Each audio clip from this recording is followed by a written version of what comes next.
नमस्कार दोस्तों, स्वागत है आपका हमारे चैनल पर फिर से एक बार नई कहानी के साथ। तो चलिए बिना समय गवाए कहानी को शुरू करते हैं। अपने सास ससुर के रहने आने की खबर सुनकर संगीता का मूड खराब हो गया। यह बात उसके पति रवि की नज़रों में भी आ गई। सप्ताह भर पहले संगीता की बड़ी ननद मीनाक्षी अपने दोनों बच्चों के साथ पूरे 10 दिन के लिए घर रह कर गई थी। अब इतनी जल्दी सास ससुर का रहने आना उसे बहुत खल रहा था। इतना सड़ा सा मुंह मत बनाओ संगीता, क्योंकि 10-15 दिनों की ही तो बात है। पहली बार दोनों अपने छोटे से कस्बे में रहने आ रहे हैं, इसीलिए मैं टाल मटोल नहीं कर सकता था। रवि के इन शब्दों को सुनकर संगीता का मूड और ज़्यादा उखड़ गया। बोली, मेरी खुद की तबीयत ठीक नहीं रहती है, उनकी देखभाल के लिए नौकरानी ला दो तो मुझे कोई शिकायत नहीं। फिर कितने भी दिन रुके, मुझे कोई फर्क नहीं पड़ेगा। तीखे स्वर में जवाब देकर संगीता ने चादर से मुंह ढका और लंबी चुप्पी साध ली। अपने माता पिता के आने से परेशान रवि भी था। मीनाक्षी के सामने संगीता के साथ उसका कई बार झगड़ा हुआ था। उन सब झगड़ों की खबर उसके माता पिता तक निश्चिंत रूप से मीनाक्षी ने पहुंचा ही दी होगी। वह जानता था माता पिता अपना पुराणपंथी रवैया नहीं छोड़ेंगे और पूरी सोसाइटी में उसकी जगहंसाई हो सकती है। शादी होने के सिर्फ 5 महीने बाद बेटा बहू खूब लड़ते झगड़ते लगे थे। इस तथ्य ने उनके माता पिता का दिल दुखाकर उन्हें चिंता से भर दिया होगा। अब रवि उनका सामना करने का हौसला अपने भीतर जुटा नहीं पा रहा था। वह कोविड-19 का बहाना बनाकर उन्हें टालता रहा था, पर अब वह बहाना चल नहीं रहा था। लगभग ऐसी ही मनोस्थिति संगीता की भी थी। काम के बोझ का तो उसने बहाना बनाया था। वह भी अपने सास ससुर की नज़रों के सामने खराब छवि के साथ आना नहीं चाहती थी। उनका चिंता करना या समझाना उसे अपमानजनक महसूस होगा और वह उस स्थिति का सामना करने से बचना चाहती थी। रवि के माता पिता कोविड-19 के दिनों में अकेले ही रहे थे और अकेलेपन को सहज लेते थे। अगले दिन शाम को उसके सास ससुर उनके घर पहुंच गए। दोनों में से किसी ने भी रवि और उसके बीच 2 साल से चलने वाले झगड़ों की चर्चा नहीं छेड़ी। उसे 2 सुंदर साड़ियां का उपहार भी मिला। सोने जाने तक का समय इधर उधर की बातें करते हुए बड़ी अच्छी तरह से गुजरा और संगीता ने मन ही मन बड़ी राहत महसूस करी। अपने सास ससुर के सामने ना मैं आपसे उलझूंगी ना आप मुझसे झगड़ना। संगीता के इस प्रस्ताव पर रवि ने फौरन अपनी सहमति की मोहर सोने से पहले लगा दी थी। अगले दिन शाम को जो घटा उसकी कल्पना भी उन दोनों ने कभी नहीं करी थी। रवि अपने दोनों दोस्तों के साथ शराब पीने के बाद घर लौटा। वह ऐसा अक्सर सप्ताह में 3-4 बार करता था। इसी कारण उसका संगीता से खूब झगड़ा भी होता। उस शाम संगीता की नाक से शराब का भभका टकराया तो उसकी आंखों में गुस्से की लपटें फौरन उठी, पर वह मुंह से एक शब्द नहीं बोली। रवि के दोस्तों में से ज़्यादातर पियक्कड़ किस्म के थे। रवि की जमात के लोगों को ऊंची जाति के लोग दोस्त नहीं बनाते थे और उसे सड़क छाप आधे पढ़े लोगों को अपना दोस्त बनाना पड़ता था, जो सस्ती शराब भर भर कर पीते थे। उसकी माँ आरती मुस्कुराती हुई अपने बेटे के करीब आई तो शराब की गंध उन्होंने भी पकड़ी। रवि, तूने शराब पी रखी है? आरती ने चौंक कर पूछा। एक दोस्त की यहाँ पार्टी थी, थोड़ी सी ज़बरदस्ती पिला दी उन लोगों ने। उनसे बचकर रवि अपने शयन कक्ष की तरफ बढ़ा। आरती ने अपने पति रमाकांत की तरफ घूमकर उनसे शिकायती लहजे में कहा, मेरे बेटे को ये गंदी लत आपकी बदौलत मिली है। बेकार की बकवास मत करो। रमाकांत ने उन्हें फौरन डपट दिया। मैं ठीक कह रही हूँ। जब यह बच्चा था तब इसने आपको शराब पीते देखा और आज खुद पीने लगा है। मुझे शराब छोड़े 10 साल हो गए हैं। जब ब्लड प्रेशर बढ़ा और लीवर खराब होने लगा तब छोड़ा है आपने शराब पीना। मैं लगातार शोर मचाती थी कि बच्चे पर बुरा असर पड़ेगा, पर मेरी कभी नहीं सुनी आपने। मेरा बेटा अपना स्वास्थ्य अब बर्बाद करेगा और उसके जिम्मेदार आप होंगे। अपनी बेकार की बकवास बंद कर, बेवकूफ़ औरत।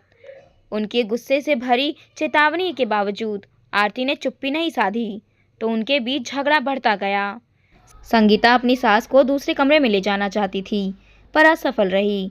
रवि ने बार बार रमाकांत को चुप हो जाने की प्रार्थना करी पर उन्होंने बोलना बंद नहीं किया।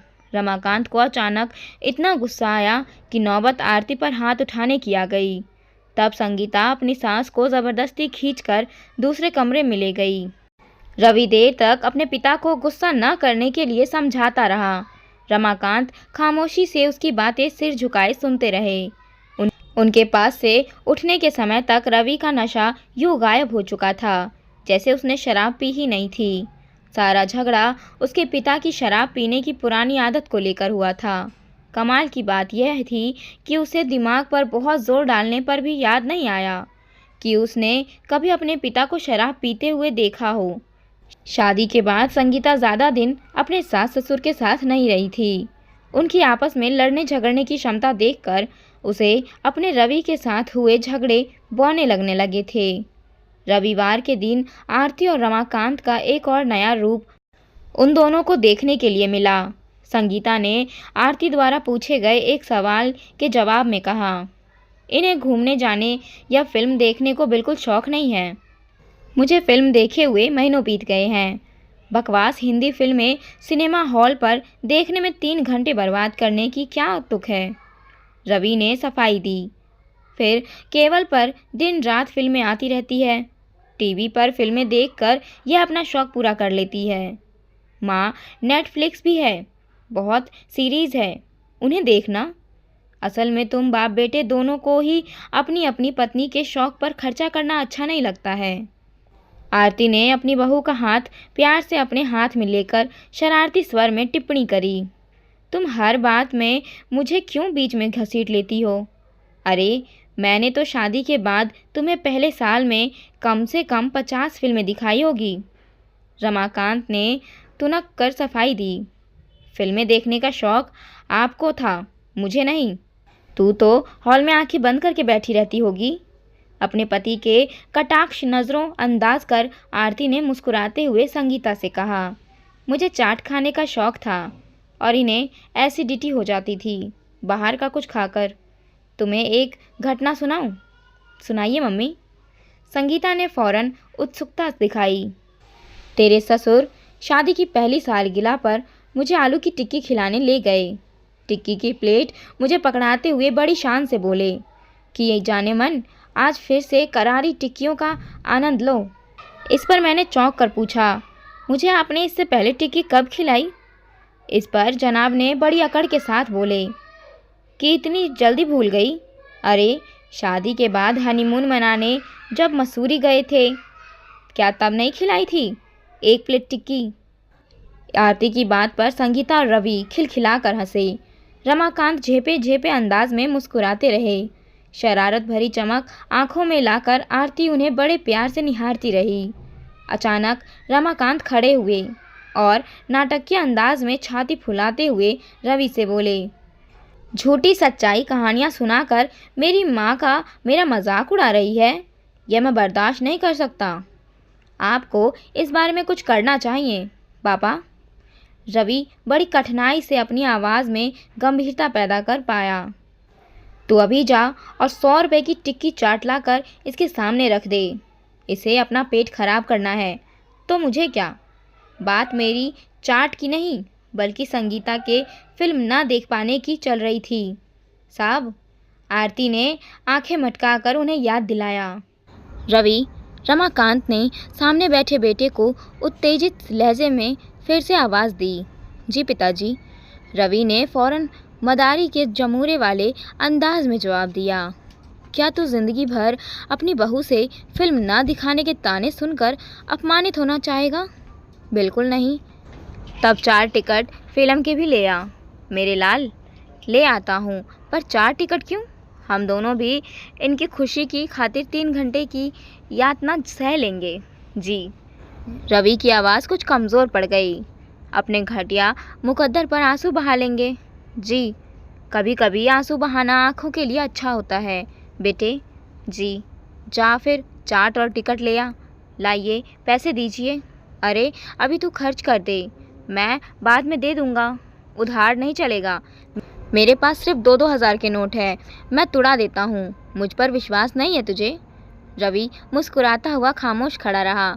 तभी संगीता और आरती ने कंजूस कंजूस का नारा बराबर लगाना शुरू कर दिया। रमाकांत ने उन्हें नकली गुस्से से घूरा, पर उन पर कोई असर नहीं हुआ। तब वे अचानक मुस्कुराए और फिर अपने पर्स से निकालकर उन्होंने 500 के 2 नोट रवि को पकड़ा दिए।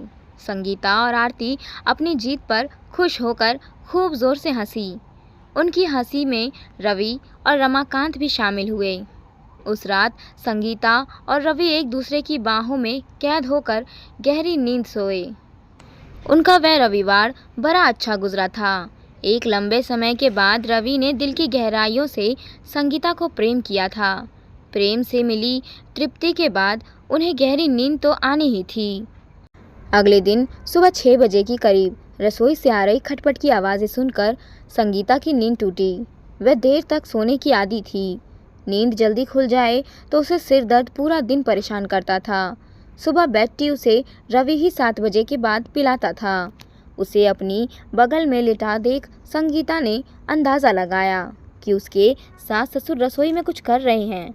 संगीता उठे या लेटी रहे कि उलझन में सुलझ ही नहीं पा रही थी। तभी आरती ने शयन कक्ष का दरवाज़ा खटखटाया। दरवाज़ा खोलने पर उसने अपनी सास को चाय के ट्रे हाथ में लिए खड़ा पाया। रवि को उठा दो बहू और दोनों चाय पी लो। आज की चाय तुम्हारे ससुर ने बनाई है। वे नाश्ता बनाने के मूड में भी हैं। ट्रे संगीता के हाथों में पकड़ाकर आरती उल्टे पैर वापस चली गई। संगीता मन ही मन कुढ़ गई। रवि को जगा हुआ देख उसने मुंह फुलाकर कहा, नींद टूट जाने से सारा दिन मेरा सिर दर्द से फटता रहेगा। अपने माता पिता से कहो मुझे जल्दी ना उठाया करे। रवि ने हाथ बढ़ाकर चाय का ग्लास उठाया और सोचपूर्ण लहजे से बोला, पापा को तो चाय तब बनानी ही नहीं आती थी, फिर वे आज नाश्ता बनाएंगे? ये चक्कर कुछ समझ में नहीं आया। संगीता और सोना चाहती थी पर वैसा कर नहीं सकी। रमाकांत और आरती ने रसोई में खटर पटर मचाकर उसे दबाव में डाल दिया था। बहू होने के नाते रसोई में जाना अब उसकी मजबूरी थी। चाय पीने के बाद जब संगीता रसोई में पहुंची तब रवि उसके पीछे पीछे था। रसोई में रमाकांत पोहा बनाने की तैयारी में लगे थे। आरती एक तरफ स्टूल पर बैठी अखबार पढ़ रही थी। उन दोनों के पैर छूने के बाद संगीता ने जबरन मुस्कुराते हुए कहा, पापा आप ये क्या कर रहे हैं? पोहा मैं तैयार करती हूँ, आप कुछ देर बाहर घूम आइए। रमाकांत ने हंसकर कहा, तेरी सास से मैंने 2-4 चीज़ें बनानी सीखी है। ये सब करना मुझे अब बड़ा अच्छा लगता है। बाहर घूमने का काम आज तुम करो। माँ, पापा ने रसोई का काम कब सीख लिए और उन्हें ऐसा करने की ज़रूरत क्या पड़ी? रवि ने हैरान होकर पूछा। तेरे पिता की जिद के आगे किसी की चलती है क्या? पति पत्नी को घर गृहस्थी की जिम्मेदारियां आपस में मिलजुल कर निभानी चाहिए। यह भूत इनके सिर पर अचानक कोविड-19 के लॉकडाउन के दौरान चढ़ा और सिर्फ सप्ताह भर में पोहा, ऑमलेट, उपमा, सूजी की खीर, सादे पराठे और आलू की सूखी सब्जी बनाना सीख कर ही माने। आरती ने रमाकांत को प्यार से निहारते हुए जवाब दिया, यह तो कमाल हो गया। रवि की आंखों में प्रशंसा के भाव उमड़े। जब तक मैं यहाँ हूँ तुम सबको नाश्ता कराना अब मेरा काम है। रमाकांत ने जोशीले अंदाज में कहा, आज पोहा खाकर ही हमें मालूम पड़ेगा कि रोज़ रोज़ आपका बनाया नाश्ता हम झेल पाएंगे या नहीं। अपने इस मजाक पर सिर्फ रवि ही खुद हंसा। आप रसोई में काम करें यह ठीक नहीं। संगीता ने हरी मिर्च काट रहे रमाकांत के हाथों से चाकू लेने की कोशिश करी। छोड़ न बहू। आरती ने उठकर उसका हाथ पकड़ा और कहा, ये रवि करेगा अपने पिता की सहायता। चल तू और मैं कुछ देर सामने वाले पार्क में घूम आए, बड़ा सुंदर बना हुआ है पार्क। संगीता ना करती रही पर आरती उसे घुमाने के लिए घर से बाहर ले ही गई। इधर रमाकांत ने रवि को ज़बरदस्ती अपनी बगल में खड़ा कर पोहा बनाने की विधि सिखाई।